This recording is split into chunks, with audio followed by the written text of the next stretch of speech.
Menteri Perhubungan Budi Karya Sumadi memberikan teguran keras maskapai Batik Air terkait adanya pilot dan kopilot yang tertidur saat pesawat sedang terbang.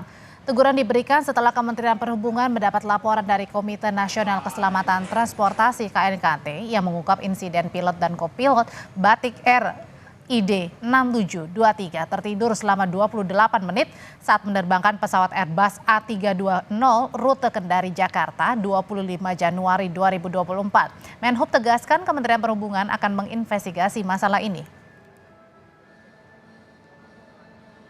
Tadi sudah jelaskan oleh Dirjen, kita menegur keras Batik Air dan juga minta agar dilakukan sanksi sesuai dengan ketentuan terhadap low pilot.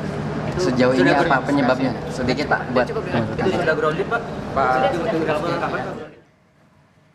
KNKT mengungkap insiden pilot dan kopilot Batik Air ID 6723 tertidur selama 28 menit saat menerbangkan pesawat Airbus A320 rute Kendari Jakarta 25 Januari 2024. Setelah pilot tertidur sekitar 28 menit, pilot terbangun dan menyadari bahwa pesawat tidak berada di jalur yang benar, yaitu menyasar di sekitar langit Cianjur, Sukabumi, Jawa Barat. Kemudian pilot membangunkan kopilot dan menanggapi panggilan dari Pusat Kendali Wilayah Jakarta, lalu kembali ke rute yang benar.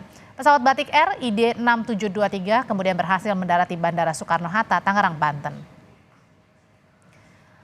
Corporate Strategic of Batik Air atau Corporate Communication Strategic of Batik Air Danang Mandala Priyantoro merespons insiden pilot dan kopilot Batik Air yang tertidur saat terbang dari Kendari menuju Jakarta. Per 26 Januari 2024, Batik Air menonaktifkan atau membebas tugaskan sementara pilot penerbangan ID 6723 rute Kendari Jakarta yang bertugas 25 Januari 2024. Keputusan itu merupakan bentuk keseriusan perusahaan terhadap pentingnya aspek keselamatan serta dalam rangka menjalankan investigasi menyeluruh.